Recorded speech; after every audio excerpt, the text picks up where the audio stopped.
Jewish people get married up in here.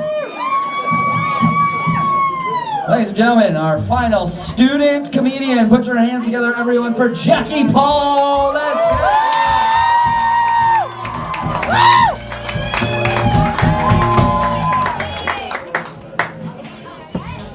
Hey everybody, thank you for hanging in there and waiting for me. My name's Jackie Paul.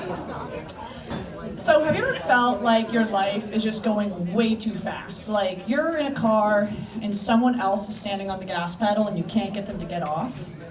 That's how I feel pretty much all the time, but it's not someone else on the gas pedal, it's me. And what I'm doing is just trying to fuel all my pipe dreams all at the same time. I kind of feel like the Energizer Bunny, if the Energizer Bunny had a bad back and lived off of black coffee and the little oatmeal packets they give out for free at work. I call that the I signed a lease in the North End and now I can't afford food diet. Almost as effective as the South Beach, just you're poor.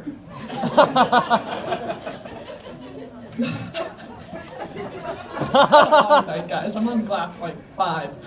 But it's a funny thing about being in your 20s is you're supposed to be like building your career and being social and making friends and dating, but like you have no fucking clue what you want to do.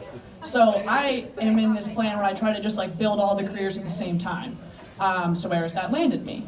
I go to comedy class once a week to seek validation from a bunch of random middle-aged adults. I have 12 half-read self-help books on my shelf because everyone knows that half-baked advice is just as good as full-baked advice. And to top it all off, the favorite of all of my boyfriends just moved back to Australia. He's dating the version of me that thinks she'd be happy living on a farm in the middle of the outback with few to no worldly possessions, as if the rest of us would ever let that happen. Honey, if you see this video, I'm totally kidding. I love tractors and farm animals. The other day I was helping my dad rake, and he looks at me and he says, I'm gonna take a video of you raking, so if that Aussie ever actually considers marrying you, I can send it to him and his family so they can see how useless you would be in the outback. And he's right. But his absence has left a hole in my heart that I can only fill with more boyfriends because quantity over quality. That's how it goes, right? I also recently decided to look for a new job because everyone loves doing that. As many of you know, that process sucks. Oh, yeah. And to top it all off, we now have millennials in HR, so instead of just sending a resume in, they ask you like cute little quirky questions to really get to know you, see if you fit the company culture. I was filling out an application and the first question was, tell us something unique about yourself. So I think, okay, that's easy, I'll write that I do stand-up. And shit you not, the next question was, tell us a joke. I'm like, fuck it, I don't want this job anyways.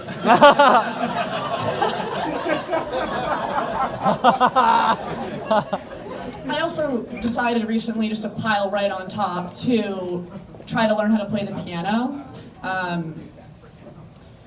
Now keep in mind, I grew up in a house with a Steinway grand piano in the living room, a mom that plays, and was willing to pay for lessons, and I refused. But tempt me with an impulse purchase that requires thousands of hours of practice to be any use.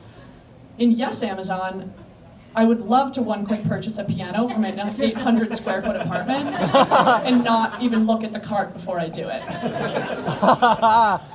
My most recent experience with diving head first into something that I had no business being a part of, that required way more hours than I had, was signing up for the New York Marathon. I believe the exact words of the younger, douchier version of myself were, yeah, marathons are all mental, sign me up. So I did what any hardworking 23-year-old professional did, and instead of training, I continuously chose to drink every weekend and get no better, and then arrive on race day planning to power through on adrenaline and positive thoughts. So I come out of the gates hot, and an important detail in this story is they now have the technology where people can watch you step by step try to run across the city, and they can check your pace every mile. So I enter this race with an irrational fear that I'm gonna get made fun of by all my friends and family. Mainly focused on a fear of my older brother making fun of me. It turns out trying to impress your older sibling never goes away no matter how old you get. So I come out hot. I'm going way too fast. I'm cruising by people, but like I'm feeling good. I'm like, this is gonna be the best race of my life. I'm passing people. I'm even like judging people. I'm like, these idiots, what are they wearing? That guy's got no shoes on. What the fuck is he doing? I'm getting texts from people. I'm like, people are like, you're doing so great, keep it up. I look down at my phone, I see a text from my brother. I'm like, oh yeah, like he's gonna be so pumped about how fast I'm going. I open it up and it says, slow the fuck down. You're going way too fast. And that's when I knew I was fucked. The second half of that marathon was probably the most painful thing I've ever experienced in my entire life. I experienced a few firsts that day, including crying while running, high-fiving random strangers hoping it was gonna fix my situation, and then eventually getting passed by the guy with no shoes on.